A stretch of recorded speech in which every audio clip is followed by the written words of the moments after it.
তুমি অন্যায় করনি, তবুও সবাই কথা বলছে, তাই না? শোনো, এই 7টা কাজ করো, তবেই তোমার উপযুক্ত বিচার পেয়ে যাবে। তুমি সফল হলেই ওরা চুপ হয়ে যাবে। 1 নম্বর, চুপ থেকেও জিতো। সবকিছুর উত্তর দিতে হয় না। Silence is power. 2 নম্বর, সময়কে প্রমাণ করতে দাও। সত্য কখনো লুকিয়ে থাকে না। 3 নম্বর, নিজের কাজ থামিও না।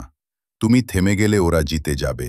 4 নম্বর, রাগ নয়, ধৈর্য দেখাও। বড় মানুষরা চুপ থেকেও উত্তর দেয়। 5 নম্বর, মানুষ চিনে নাও। এ সময়েই বোঝা যায় কে তোমার সত্যিকারের মানুষ। 6 নম্বর, নিজেকে উন্নত করো। তুমি সফল হলেই ওরা চুপ হয়ে যাবে। 7 নম্বর, নিজের শান্তি রক্ষা করো। সবকিছুর চেয়ে নিজের মানসিক শান্তি বেশি দরকার। শেষ কথা, যখন মানুষ তোমায় দোষ দেয় অন্যায় না করেও, বুঝে নাও, তুঝে নাও, তোমার আলো তাদের চোখে লাগে।